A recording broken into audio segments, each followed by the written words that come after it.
Hi everyone, welcome back to the channel. आज का date है 27 अगस्त 2024, ट्यूसडे।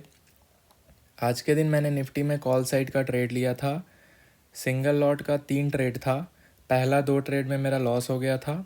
सेम एनालिसिस पे तीनों ट्रेड था। ये जो ट्रेड्स हैं इनके पीछे का लॉजिक सबका सेम था। तो पहला 2 ट्रेड में मेरा लॉस हो गया था और वो ओवरऑल लॉस ऑलमोस्ट 600 के आसपास था। फिर उसके बाद जो लास्ट ट्रेड था उसी सेम एनालिसिस पे, जिसमें मेरा ओवरऑल प्रॉफिट ऑलमोस्ट 1600 to 1700 हुआ था, जिसके कारण मेरा नेट टू नेट आज का पीएनएल है 1045 रुपीज़ का प्रॉफिट में। तो चलिए अब मैं आपको लॉजिक बिहाइंड द ट्रेड्स बता देता हूँ। करेंटली मैंने निफ्टी 50 का 1 डे टाइम फ्रेम के चार्ट को लगा रखा है। आपको मैं इस जोन से ही बता रहा हूँ कि मार्केट में बायर बहुत स्ट्रॉन्ग दिख रहे हैं। ये बायर इतने ज़्यादा स्ट्रॉन्ग है कि लास्ट स्विंग को ये रीटेस्ट भी नहीं होने दे रहे हैं। और अगर सेलर्स ट्राई भी कर रहे हैं लास्ट स्विंग को टच करने का, तो वहाँ से बहुत स्ट्रॉन्ग अपर साइड की ओर मोमेंटम दिखा रहा है हमें मार्केट में। तो लगातार मैं आपको ऑलमोस्ट 2 हफ्ते से, आप मेरे प्रीवियस वीडियोस को देख सकते हो, मैं लगातार बता रहा हूँ कि बायर बहुत स्ट्रॉन्ग दिख रहे हैं। जब तक सेलर्स स्ट्रॉन्ग नहीं दिखेंगे या फिर किसी भी स्विंग का, मेजर स्विंग का ब्रेकडाउन नहीं दिखेगा, तब तक मैं सेल साइड के बारे में नहीं सोचूंगा। तो उसी सेम एनालिसिस पे आज के दिन मेरा पॉइंट ऑफ व्यू ये था मार्केट का कि ये जो है ऑल टाइम हाई है मार्केट का।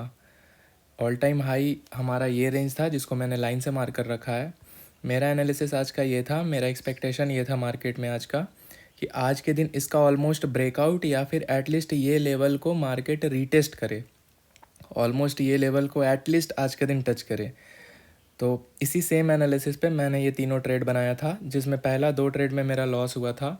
जनरली मैं एक ही ट्रेड लेता हूँ पूरे दिन में, या तो वो लॉस होता है या तो प्रॉफिट होता है। बट क्योंकि ये once in a moment chance था ये ट्रेड को राइड करने का, ऑल टाइम हाई को टच करने का मार्केट के साथ में, इसीलिए मैंने लगातार 3 ट्रेड बनाए थे। और पहला ट्रेड मेरा वोलेटिलिटी के कारण ऐसे हिट हुआ था, और सेकंड ट्रेड में मेरा प्रॉपर स्टॉप लॉस हिट हुआ, और थर्ड ट्रेड में जो मेरा एनालिसिस था, जैसा मेरा पॉइंट ऑफ व्यू था मार्केट का, बिल्कुल उसी हिसाब से मार्केट चला और एक बड़ा प्रॉफिट हुआ, जिसके कारण जो मेरे छोटे छोटे लॉसेस थे 2 ट्रेड के, वो आराम से रिकवर भी हो गए और अच्छा खासा प्रॉफिट भी हुआ। तो चलिए अब मैं आपको ट्रेड का लॉजिक बता देता हूँ छोटे टाइम फ्रेम पे।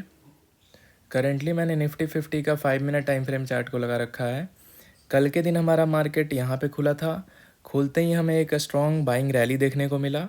उसके बाद मार्केट पूरे दिन ये वाले जोन, जो ऊपर का जोन है, जो सेकंड लाइन से मैंने मार्क कर रखा है, ये जोन को मार्केट पूरे दिन कल के दिन ब्रेक करने का ट्राई करा, बट ब्रेक नहीं कर पाया। तो कहीं ना कहीं ये जो लेवल था इसका ब्रेकआउट होना आज के दिन पॉसिबल था। और जब ये ब्रेकआउट होता तो ऑब्वियसली जो ऑल टाइम हाई का ये वाला लाइन है, जो अभी मैंने आपको डेली टाइम फ्रेम पे बताया था, मार्क करा था, इसका रीटेस्ट होना भी पॉसिबल था आज के दिन। अगर ये वाला लेवल ब्रेकआउट होगा तो बाइंग स्ट्रॉन्ग मोमेंटम के साथ होगा। तो या तो ये लेवल रीटेस्ट होगा या तो आज के दिन हमें ऑल टाइम हाई का ब्रेकआउट भी देखने को मिलेगा। तो वही लॉजिक पे, इसी सेम एनालिसिस के लॉजिक पे मैंने आज के दिन सारे ट्रेड्स लिए थे।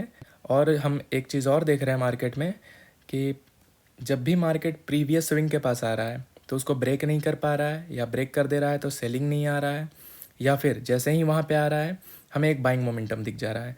जैसे कल के दिन ये एक लास्ट स्विंग फॉर्म हुआ था, जब दोबारा मार्केट यहाँ पे आया तो हमें एक बाइंग मोमेंटम देखने को मिला। ये हमारा बाइंग मोमेंटम था। आज के दिन अगेन इसी जोन में मार्केट आया, फिर हमें एक बाइंग मोमेंटम देखने को मिला। ये तो मेरा अब यहाँ से पॉइंट ऑफ व्यू क्लियर हो गया था कि बायर अभी भी इंटरेस्टेड है मार्केट को ऊपर ले जाने में, और आज के दिन हमें हो सकता है कि ऑल टाइम हाई हमें देखने को मिल सकता है। आज के ट्रेड का एनालिसिस कर लेते हैं। पहला 2 ट्रेड जिसमें मेरा लॉस हुआ था, उसमें क्या हुआ था मैं आपको बता देता हूँ। आज के दिन हमारा मार्केट यहाँ पे खुला था।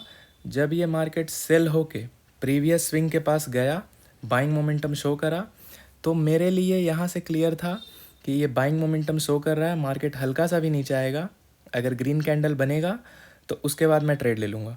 यहाँ पे एक ग्रीन कैंडल बना, मैंने अपना दोनों ट्रेड इसी जोन में एग्जीक्यूट कर दिया।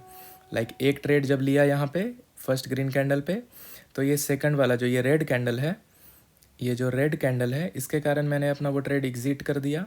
फिर अगेन मैंने ट्रेड यहाँ पे एग्जीक्यूट करा और ये मेरा स्टॉप लॉस खा गया, ये बड़ा रेड कैंडल, और एक बड़ा लॉस भी हो गया। तो नेट टू नेट उस समय तक जो वो 2 ट्रेड था जिसमें मेरा लॉस हुआ था ओवरऑल, वो 600 के आसपास हो गया था। फिर लास्ट टाइम अगेन मार्केट नीचे आया और ये प्रीवियस स्विंग के आसपास जो आज के दिन स्विंग क्रिएट हुआ था, यहाँ पे एक ग्रीन कैंडल बनने लगा।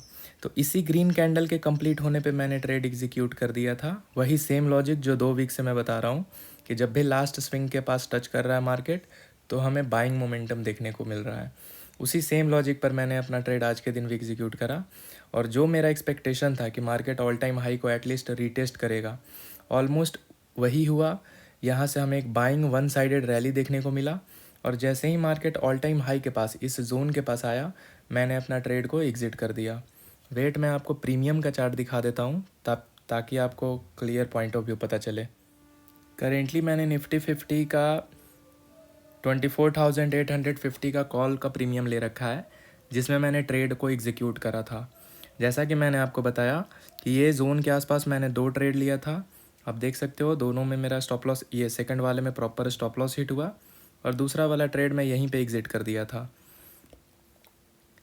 उसके बाद मैंने थर्ड ट्रेड यहाँ पे लिया था। जैसा मैंने आपको एनालिसिस में बताया कि लास्ट स्विंग के पास मार्केट आ रहा है तो बाइंग आ रहा है, इसी कैंडल पर मैंने ट्रेड को ले लिया था।